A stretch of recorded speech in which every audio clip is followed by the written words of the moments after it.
উম, সাধারণত আমরা যখন কোনো ট্রেন স্টেশনে বসে অপেক্ষার কথা ভাবি তখন কিন্তু মাথার মধ্যে একটা স্পষ্ট হিসাব থাকে, তাই না? হ্যাঁ, তা তো বটেই। ঘড়িতে ৫টা বাজে, ট্রেন আসবে। ঠিক। আর যদি দেরিও হয়, ধরুন ৬টায় আসবে, একটা আশা থাকে। কিন্তু উম, এমন একটা স্টেশনের কথা একবার কল্পনা করুন তো, যেখানে ট্রেনের কোনো নির্দিষ্ট সময়সূচিই নেই, কোনো বোর্ড নেই, কেউ কিছু জানে না। বাপরে, সে তো এক অদ্ভুত অবস্থা। একদম। এমনকি ট্রেনটা আদৌ আছে কিনা তাও কেউ নিশ্চিত করে বলতে পারে না। কিন্তু আপনি আবার সেই স্টেশন ছেড়ে চলেও যেতে পারছেন না, কারণ আপনার মনে হচ্ছে এই তো আমি গেলেই হয়তো ট্রেনটা চলে আসবে। এই যে একটা আটকে থাকার, একটা দমবন্ধ করা অনুভূতি, এটা আসলে কেমন? মানে, এটা এক চরম মানসিক স্থিবিরতার অবস্থা বলতে পারেন। মানুষের মন তখন একটা একটা সীমাহীন শূন্যতায় আটকে পড়ে। একটা পর্যায়ে গিয়ে অপেক্ষার কারণটাই মন থেকে হারিয়ে যায়, বুঝলেন? শুধু এই অপেক্ষা করাটাই একটা অভ্যাসে পরিণত হয়। হ্যাঁ, একটা অস্বস্তিকর জগৎ। ঠিক, যেখানে সব কিছু দৃশ্যমান, কিন্তু কোনো কিছুরই যেন কোনো অর্থ নেই। মনে হয় যেন সময় পুরোপুরি থমকে গেছে। আর ঠিক এই অস্বস্তিকর কিন্তু আমাদের সবার খুব পরিচিত অনুভূতিটা নিয়েই আজকে আমাদের এই গভীর বিশ্লেষণ। আমরা বেশ কিছু অরিজিনাল থিয়েটার স্ক্রিপ্ট, পুরনো দিনের রিভিউ আর ঐতিহাসিক রেকর্ড ঘাঁটছিলাম। হ্যাঁ, আমাদের মিশনটা ছিল একটু অন্যরকম। একদম। উদ্দেশ্য ছিল বিংশ শতাব্দীর অন্যতম শ্রেষ্ঠ এবং রহস্যময় ইংরেজি নাটক স্যামুয়েল বেকেটের লেখা ওয়েটিং ফর গোডো বা থিয়েটার অব দি অ্যাবসার্ড, ওই অদ্ভুত জগতে একটু ঢুকে দেখা। এমন একটা নাটক যেখানে আক্ষরিক অর্থে কিছুই ঘটে না। হ্যাঁ, এবং তাও আবার দুবার। সিরিয়াসলি, স্ক্রিপ্টটা পড়ার সময় আমার বারবার মনে হচ্ছিল একটা নাটকে কোনো প্লট নেই, কোনো ক্লাইম্যাক্স নেই, দর্শকরা কেন ঘন্টার পর ঘন্টা বসে এটা দেখবে? অথচ দশকের পর দশক ধরে এটা সারা বিশ্বের মানুষকে মুগ্ধ করে রেখেছে। কারণ মানে প্রথম দর্শনে এটা একটা প্রহেলিকা মনে হলেও এর ভেতরে মানব জীবনের সবচেয়ে বড় সত্যটা লুকিয়ে আছে। আইরিশ সমালোচক ভিভিয়েন মার্সিয়ার একবার খুব সুন্দর একটা কথা বলেছিলেন। তিনি বলেছিলেন, বেকেট এমন একটা অসম্ভবকে সম্ভব করেছেন যেখানে নাটকে কিচ্ছু ঘটে না, তবু দর্শক মন্ত্রমুগ্ধের মতো বসে থাকে। হ্যাঁ, প্রথম অঙ্কে যা ঘটে দ্বিতীয় অঙ্কেও তো প্রায় হুবহু একই ঘটনার পুনরাবৃত্তি হয়, তাই না? একদম তাই। এই জাদুকরী স্থিবিরতার পেছনের মেকানিজমটা বুঝতে হলে আসলে শুধু নাটকের টেক্সট পড়লে চলবে না। আমাদের যেতে হবে সেই সময়কার বৈশ্বিক পরিস্থিতিতে। ঠিক। এই জায়গাটাতেই আমার একটা উপমার কথা মাথায় আসছিল। ধরুন ১৯৪৫ সালের পরের, দ্বিতীয় বিশ্বযুদ্ধের ঠিক পরের পৃথিবীকে আমরা এমন একটি বোর্ড গেমের সাথে তুলনা করতে পারি যার নিয়মকানুন লেখা ম্যানুয়ালটি, ইনস্ট্রাকশন বুকটা আগুনে পুড়ে ছাই হয়ে গেছে। ওয়াও, খুব সুন্দর একটা উপমা। তাই না? এখন খেলোয়াড়রা বোর্ডে ঘুঁটি নিয়ে বসে আছে, তারা চালও দিচ্ছে, কিন্তু কেউ জানে না চালটা সঠিক হচ্ছে কিনা বা আদৌ জেতার উপায় কি। মানে, এই বোর্ড গেমের উপমাটা যদি আমরা আরেকটু গভীরে নিয়ে যাই, তাহলে ব্যাপারটা এমন দাঁড়ায় যে খেলোয়াড়রা শুধু নিয়মই হারায়নি, তারা এটাও ভুলে গেছে যে গেমটা কে বানিয়েছে বা কেন তারা আদৌ খেলছে। বাপরে, একটা চরম অর্থহীনতা। ঠিক। আর এই শূন্যতা থেকেই কিন্তু অস্তিত্ববাদ বা এক্সিস্টেনশিয়ালিজমের ধারণার একটা শক্ত ভিত্তি তৈরি হয়। দ্বিতীয় বিশ্বযুদ্ধের ভয়াবহতা, পারমাণবিক বোমার ধ্বংসলীলা, লাখো মানুষের মৃত্যু, এসব দেখে মানুষের মনে একটা ভয়ঙ্কর উপলব্ধি আসে। মানুষ বুঝতে পারে যে পৃথিবী কোনো সাজানো বাগান নয়। একদম, কোনো নির্দিষ্ট উদ্দেশ্য নেই। মানব জীবন অত্যন্ত ভঙ্গুর। ফরাসি দার্শনিক আলভেয়ার ক্যামু তার মিথ অফ সিসিফাস প্রবন্ধে এই ধারণার চমৎকার ব্যাখ্যা দিয়েছেন। সিসিফাস নামের সেই গ্রিক পৌরাণিক চরিত্রের কথা নিশ্চয়ই মনে আছে আপনার? হ্যাঁ, হ্যাঁ। যাকে দেবতারা শাস্তি দিয়েছিলেন, ওই যে অনন্তকাল ধরে একটি বিশাল পাহাড়ের চূড়ায় ঠেলে তোলার জন্য। আর চূড়ায় পৌঁছানোর ঠিক আগ মুহূর্তে পাথরটা নিজের ভারে আবার নিচে গড়িয়ে পড়ত। ঠিক, ক্যামু বলছেন, এই যে অর্থহীন এবং উদ্দেশ্যহীন শ্রম, এটাই হলো মানবজীবনের অ্যাবসার্ড বা অর্থহীনতার মূল ভিত্তি। কিন্তু সিসিফাসে তো অন্তত একটা পাথর ছিল। একদম তাই, তার একটা পাথর ছিল, একটা পাহাড় ছিল, একটা শারীরিক পরিশ্রম ছিল। কিন্তু ওয়েটিং ফর গডোতে এসে বেকেট এই সিসিফাসের মিথটাকে আরও এক ধাপ নিচে নামিয়ে আনলেন। আরও অর্থহীন করে দিলেন। হ্যাঁ, এখানে আমাদের প্রধান দুই চরিত্র দিদি আর গোগোর কোনো পাথর নেই। তারা শুধু একটা মরা গাছের নিচে দাঁড়িয়ে সময়কে ঠেলছে। এই সময় কাটানো বা অপেক্ষা করাটাই হলো তাদের পাথর। বাপরে, আমাদের পড়া সোর্সগুলোতেও কিন্তু বারবার এই অ্যাবসার্ড শব্দটা এসেছে। আবিধানিক অর্থে এটি হলো আউট অফ হারমোনি বা সুর ও ছন্দের অভাব, যেখানে কোনো যুক্তি নেই, আশা নেই, আছে শুধু বিশৃঙ্খলা। ঠিক। তো ১৯৫৩ সালের ৫ জানুয়ারি প্যারিসের থিয়েটার দ্য ব্যাবিলনে এই নাটকের যখন প্রথম প্রিমিয়ার হয়, দর্শকরা তো এই সুরহীনতা বা ছন্দের অভাবটা একেবারেই মেনে নিতে পারেনি। একদমই না। পরিচালক রজার ব্লিনের সেই প্রযোজনায় দর্শকরা এতটাই বিভ্রান্ত হয়েছিল যে অনেকেই মাঝপথে থিয়েটার ছেড়ে বেরিয়ে গিয়েছিল। তাই নাকি? হ্যাঁ, কারণ ধরুন দর্শকরা থিয়েটারে গিয়েছিল একটা গল্প দেখতে, যেখানে শুরু থাকবে, একটা সংঘাত থাকবে, আর শেষে একটা সুন্দর সমাধান থাকবে। কিন্তু মঞ্চের পর্দা ওঠার পর তারা দেখল মাঝখানে শুধু একটা শুকনো গাছ। হ্যাঁ, চরিত্রগুলোর কোনো অতীত ইতিহাস নেই, কোনো স্পষ্ট উদ্দেশ্য নেই, সময়ে এবং স্থানের ধারণাও পুরোপুরি ঝাপসা। নিউ ইয়র্ক টাইমসের সমালোচক ব্রুকস অ্যাটকিনসন তো ১৯৫৬ সালে রীতিমতো ক্ষুব্ধ হয়ে লিখেছিলেন যে এটি হল এ mystery wrapped in an enigma, বা একটি রহস্যের মোড়কে ঢাকা আরেক প্রহেলিকা। মানে উনি আসলে বুঝতে পারছিলেন না এর ভেতর থেকে কি অর্থ বের করবেন। একদমই তাই। তো এই নিয়মকানুন হারানো পৃথিবীতে টিকে থাকার জন্যই বেকেট মঞ্চে এনেছেন তার দুই প্রধান চরিত্রকে, ভ্লাদিমির, যাকে ডাকা হয় দিদি বলে, এবং এস্ট্রাগন, যাকে ডাকা হয় গোগো বলে। তারা একটা রাস্তার পাশে দাঁড়িয়ে অনন্তকাল ধরে গোডো নামের একজনের জন্য অপেক্ষা করছে। হ্যাঁ, এই চরিত্র দুটোর গঠন কিন্তু খুব কৌতুকোদ্দীপক। ঠিক, এখানে একটা মনস্তাত্ত্বিক দ্বৈততা বা ডুয়ালিটি আছে। ভ্লাদিমির হল বুদ্ধিবৃত্তিক দিক বা মনের প্রতীক। সে সবসময় দাঁড়িয়ে থাকে, আকাশের দিকে তাকায়, দর্শন নিয়ে চিন্তা করে। আর সে তার ওই বোলার টুপি নিয়ে সারাক্ষণ ব্যস্ত থাকে।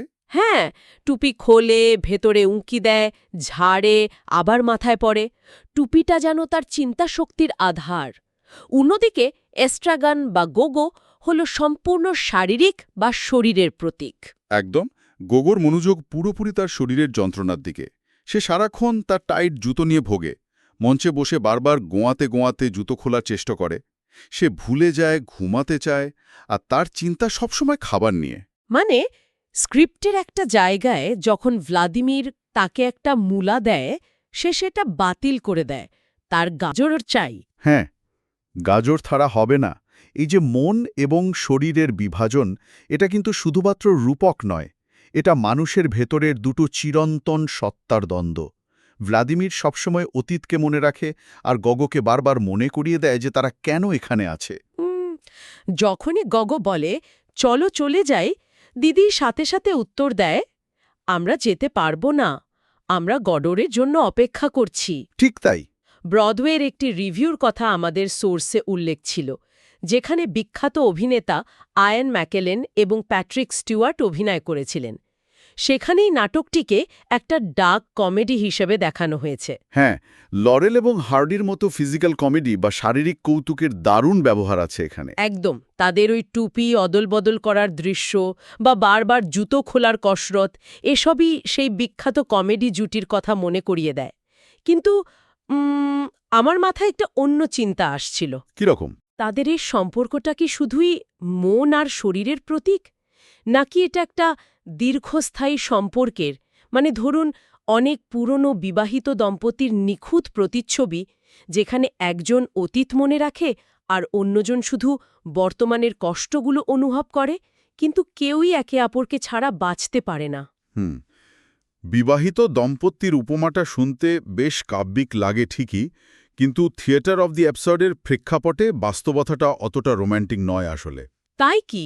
হ্যাঁ, মানে বিবাহিত দম্পতির মধ্যে একটা অতীত থাকে, একটা যৌথ ইতিহাস থাকে, কিন্তু দিদি আর গোগোর সম্পর্কটা টিকে আছে স্রেফ একাকিত্বের প্রবল ভয়ের ওপর। তারা একসাথে আছে কারণ তারা একা এই অর্থহীন পৃথিবীর মুখোমুখি হতে ভীষণ ভয় পায়। ও, মানে ভয়ে থেকে একসাথে থাকা। হ্যাঁ, স্ক্রিপ্টটা খেয়াল করলে দেখবেন তারা যখন আত্মহত্যার কথা ভাবে, তখন গাছের ডালে ঝুলে পড়ার পরিকল্পনাটাও তারা একসাথে করতে চায়। কে বেশি ভারী আর ডালটা ভেঙে পড়লে কে একা বেঁচে থাকবে, এই আতঙ্ক থেকে তারা আত্মহত্যাও করতে পারে না। বাপরে! এটা কোনো ভালোবাসা নয়, এটা হলো চরম ট্রমা থেকে তৈরি হওয়া একটা, যাকে বলে সিম্বায়োসিস বা পরজীবী সম্পর্ক। তার মানে তারা আসলে একে অপরের হাত ধরে ওই শূন্যতায় ঝুলে আছে। একদম। হুম।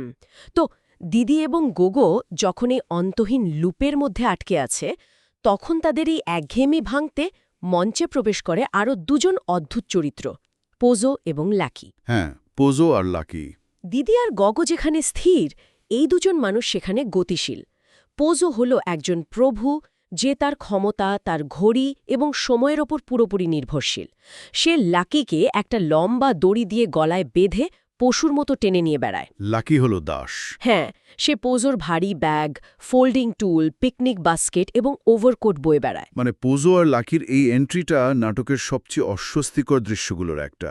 পোজো অনবরত লাকিকে চাবুক মারে আর লাকি কোনো প্রতিবাদ ছাড়াই সব নির্দেশ পালন করে। ঠিক। এখানে একটা ব্যাপার খেয়াল করার মতো, পোজো তার ঘড়ির ওপর ভীষণ নির্ভরশীল। সে বারবার সময় দেখে। এই ঘড়িটা তার কাছে প্রগতির প্রতীক। সে বিশ্বাস করে সে কোথাও একটা যাচ্ছে। দিদি আর গগো যেখানে সময়ের সাগরে ভাসছে, পোজো সেখানে সময়কে মাপার চেষ্টা করছে। কিন্তু এই মাস্টার স্লেভ ডায়নামিকটা নিয়ে আমার একটা প্রশ্ন আছে। বলুন। দৃশ্য তো মনে হচ্ছে লাকি দাস আর পোজো প্রভু, কিন্তু আমার তো মনে হয় পোজো আসলে দড়ি দিয়ে নিজেকেই বেঁধে রেখেছে। তার ব্যাগ বয়ে নেওয়া থেকে শুরু করে তার বিনোদন সবকিছুর জন্যই সে লাকির উপর নির্ভরশীল।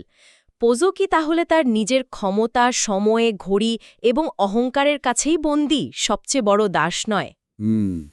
মানে সেই তো আসল দাস, তাই না? তাত্ত্বিকভাবে বা দর্শনের জায়গা থেকে আপনার এই কথাটা বেশ আকর্ষণীয়। পোজো অবশ্যই তার নিজের অহংকারের দাস, কিন্তু আসুন বাস্তবতাটা দেখি। আচ্ছা। এই নাটকের শারীরিক বাস্তবতা খুব গুরুত্বপূর্ণ। গলায় দড়িটা কিন্তু পোজোর বাঁধা নেই, লাকির বাঁধা। চাবুকের বাড়িটা লাকিই খাচ্ছে। হ্যাঁ, তা অবশ্য ঠিক। পোজোর দাসত্বটা হল মানসিক, কিন্তু লাকির দাসত্বটা আক্ষরিক এবং শারীরিক।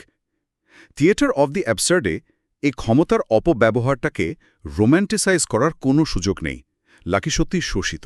একদম। আর লাকির এই শোষণের সবচেয়ে ভয়াবহ দিকটা ফুটে ওঠে যখন পোজো তাকে নির্দেশ দেয়, থিঙ্ক বা চিন্তা করো। এরপর লাকি তার সেই বিখ্যাত মনোলগটি শুরু করে। হ্যাঁ, সেই মনোলগ। আদেশের পর সে অবিরত প্রলাপ বকতে থাকে। তার সেই লম্বা সংলাপে পাঞ্চার, ওয়াটম্যান, ফিজিক্যাল কালচার, টেনিসের মতো অসংখ্য এলোমেলো শব্দ উঠে আসে। মানে আমার তো মনে হচ্ছিল যেন একটা লাইব্রেরির সব বই একসাথে ব্লেন্ডারে দিয়ে ঘুরিয়ে দেয়া হয়েছে। হ্যাঁ, দারুণ বলেছেন। লাইব্রেরি ব্লেন্ডারে দিয়ে ঘুরিয়ে দেওয়ার ঠিক এটাই ঘটছে ওখানে। লাকির এই মনোলোগ দিয়ে আসলে মানব সভ্যতার তথাকথিত জ্ঞান, বিজ্ঞান এবং ধর্মের এক করুণ মৃত্যু। ওয়াও! পোজো দাবি করে একসময় লাকি নাকি খুব সুন্দর চিন্তা করতে পারত।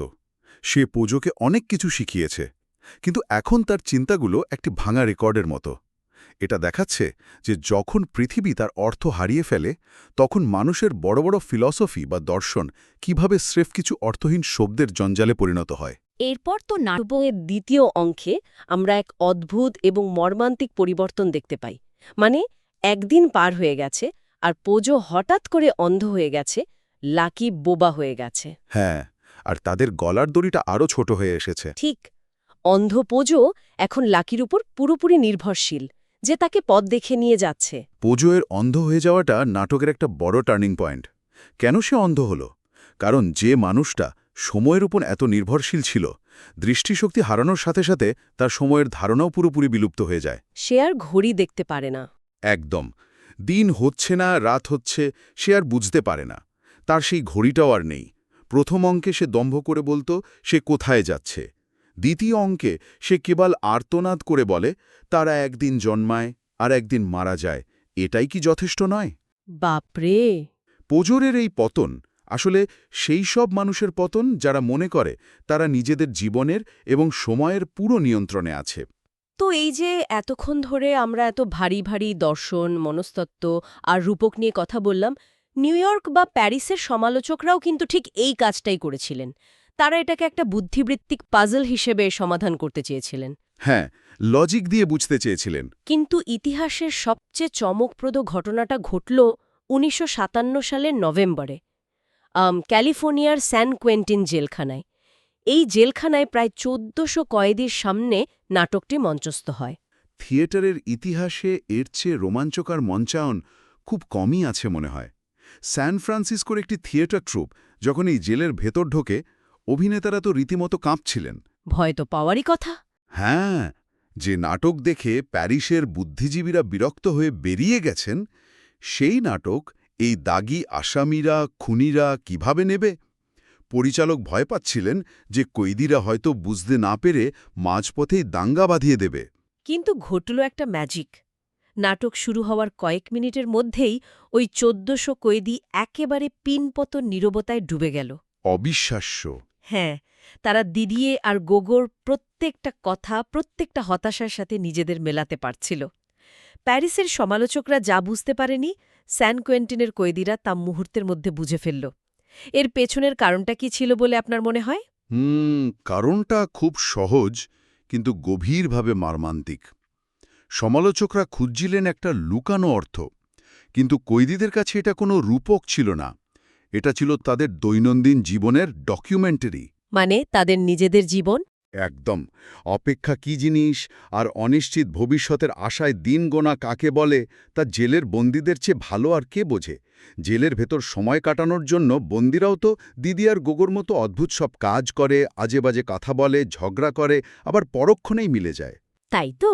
তারা এমন একটা দিনের অপেক্ষা করে যা হয়তো কোনোদিন আসবে না। একজন কয়েদি তো নাটক শেষে স্পষ্ট করেই বলেছিল, গোডো মানে হচ্ছে বাইরের পৃথিবী বা আমাদের মুক্তি। বাপরে, এটা সত্যি গায়ে কাটা দেওয়ার মতো একটা তথ্য। যেখানে সাধারণ দর্শকরা ভাবছিল এরা কেন চলে যাচ্ছে না, কয়েদিরা জানত যে চলে যাওয়ার কোনো উপায়ই নেই। ঠিক। শুধু স্যান কুইন্টিন নয়, পরবর্তীতে বিশ্বের যেখানেই মানুষ অবরুদ্ধ থেকেছে সেখানেই কিন্তু এই নাটক প্রাসঙ্গিক হয়ে উঠেছে। হ্যাঁ, অনেক উদাহরণ আছে। যেমন ধরুন ১৯৭৬ সালে দক্ষিণ আফ্রিকার বর্ণবাদ বিরোধী আন্দোলনের সময় সেন্সরশিপকে ফাঁকি দিয়ে শুধুমাত্র কৃষ্ণাঙ্গ অভিনেতাদের দিয়ে এর মঞ্চায়ন হয়েছিল। ওয়াও। আবার ১৯৯৩ সালে বসনিয়ার যুদ্ধের সময় অবরুদ্ধ সারায়েভোর ধ্বংসস্তূপের মধ্যেও এটি মঞ্চস্থ হয়। এমনকি ২০০৭ সালে হারিকেন ক্যাটরিনার পর যখন নিউ অর্লিন্সের মানুষ ত্রাণের জন্য দিনের পর দিন অপেক্ষা করছিল, তখনও এ নাটক মঞ্চস্থ হয়েছিল। ঠিক।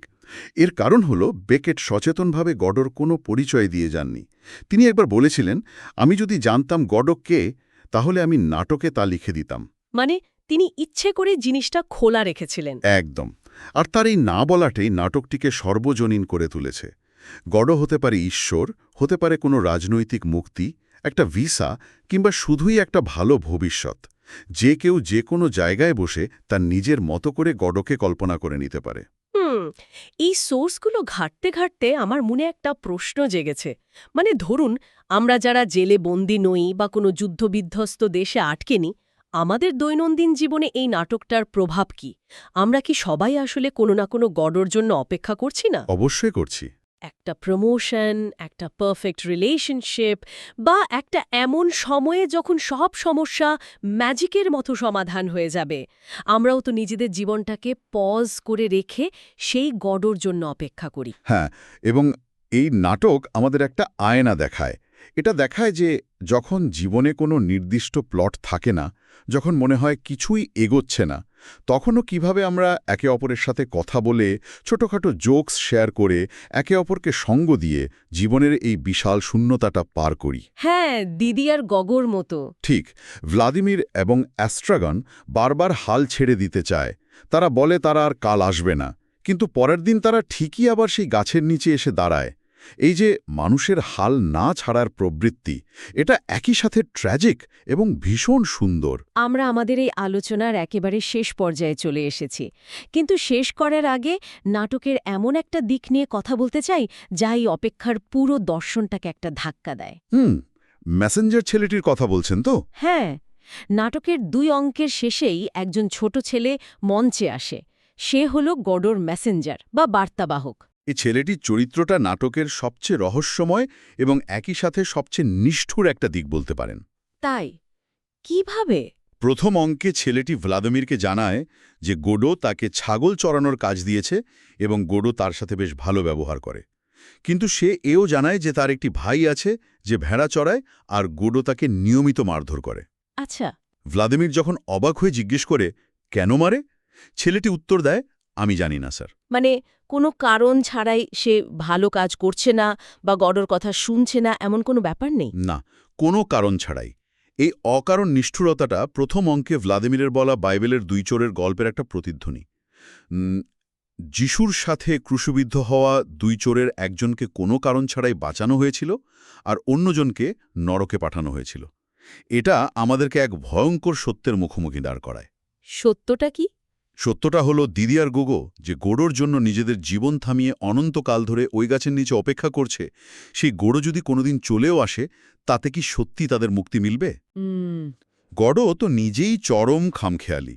সে কোনো কারণ ছাড়াই একজনকে ভালোবাসে আর একজনকে মারে। তার কাছে ন্যায় বা অন্যায়ের কোনো মাপকাঠি নেই। বাপরে! তার মানে গডও এলেও যে তাদের জীবন জাদুকরীভাবে বদলে যাবে, তার কোনো নিশ্চয়তা নেই। একদমই নেই। এই অন্ধ অপেক্ষাই তাহলে তাদের সবচেয়ে বড় ট্র্যাজেডি। হুম। একদম শুরুতে আমরা যে ট্রেনের স্টেশনের কথা বলেছিলাম, যেখানে কোনো ট্রেনের দেখা নেই, কিন্তু কেউ স্টেশন ছেড়েও যাচ্ছে না। আমাদের নিজেদের জীবনের স্টেশনগুলোতেও হয়তো আমরা এমনই কোনো খামখেয়ালি গডোর অপেক্ষায় বসে আছি। হ্যাঁ, তাই তো মনে হয়। হয়তো ট্রেনের না আসাটা আসল ট্র্যাজেডি নয়, আসল ট্র্যাজেডি হলো আমাদের এই বিশ্বাসটা যে ট্রেনটা এলেই আমাদের সব সমস্যার সমাধান হয়ে যাবে। আর এই বিশ্বাসের উপর ভর করেই আমাদের অপেক্ষা করাটা কখনো বন্ধ হয় না। সত্যি, একটা ভাবার মতো বিষয়। এই গভীর এবং কিছুটা অস্বস্তিকর ভাবনাটা নিয়ে আজ আমরা আমাদের এই আলোচনা এখানেই শেষ করছি। আপনারা যারা শুনছেন, আপনাদের গড় আসলে কে, সেটা নিয়ে অন্তত একবার ভেবে দেখতে পারেন।